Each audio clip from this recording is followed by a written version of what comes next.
యెహోషువ 21వ అధ్యాయము. లేవీయుల పితరుల కుటుంబముల ప్రధానులు కనాను దేశమందలి షిలోహులో యాజకుడైన ఎలియాజరు నొద్దకును, నూను కుమారుడైన యెహోషువ యొద్దకును, ఇశ్రాయేలీయుల గోత్రముల యొక్క పితరుల కుటుంబముల ప్రధానుల యొద్దకును వచ్చి, మేము నివసించుటకు పురములను మా పశువులకు పొలములను ఇయ్యవలెనని యెహోవా మోషే ద్వారా ఆజ్ఞాపించిననగా, ఇశ్రాయేలీయులు యెహోవా మాట చొప్పున తమ స్వాస్థ్యములలో ఈ పట్టణములను వాటి పొలములను లేవీయులకిచ్చిరి. వంతు చీటి కహాతీయుల వంశముల పక్షముగా వచ్చెను. లేవీయులలో యాజకుడైన అహరోను వంశకుల పక్షముగా యూదా గోత్రికుల నుండియు, షిమ్యోను గోత్రికుల నుండియు, బెన్యామీను గోత్రికుల నుండియు చీట్ల వలన వచ్చినవి 13 పట్టణములు.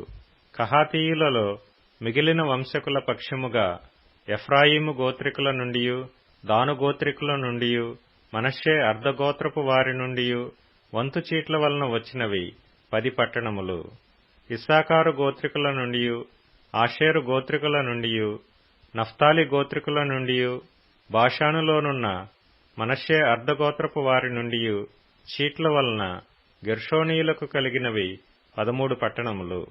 రూబేను గోత్రికుల నుండియు, గాదు గోత్రికుల నుండియు, జెబూలూను గోత్రికుల నుండియు వారి వంశముల చొప్పున మెరారీయులకు కలిగినవి 12 పట్టణములు.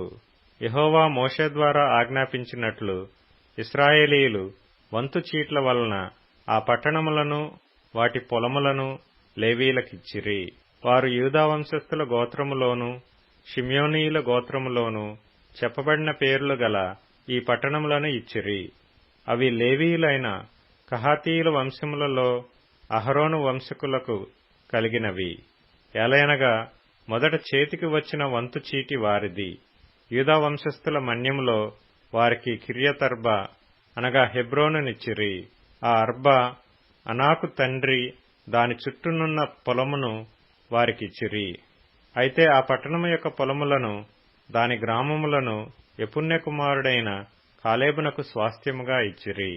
యాజకుడైన అహరోను సంతానపు వారికి వారు నరహంతకునికి ఆశ్రయపట్టణమైన హెబ్రోనును దాని పొలమును, లిబ్నాను దాని పొలమును, యత్తీరును దాని పొలమును, ఎష్టెమోయను దాని పొలమును, హోలోనును దాని పొలమును, దెబీరును దాని పొలమును, అయినిని దాని పొలమును, యుట్టయును దాని పొలమును, బెత్షెమెషును దాని పొలమును అనగా ఆ 2 గోత్రముల వారి నుండి 9 పట్టణములను ఇచ్చిరి.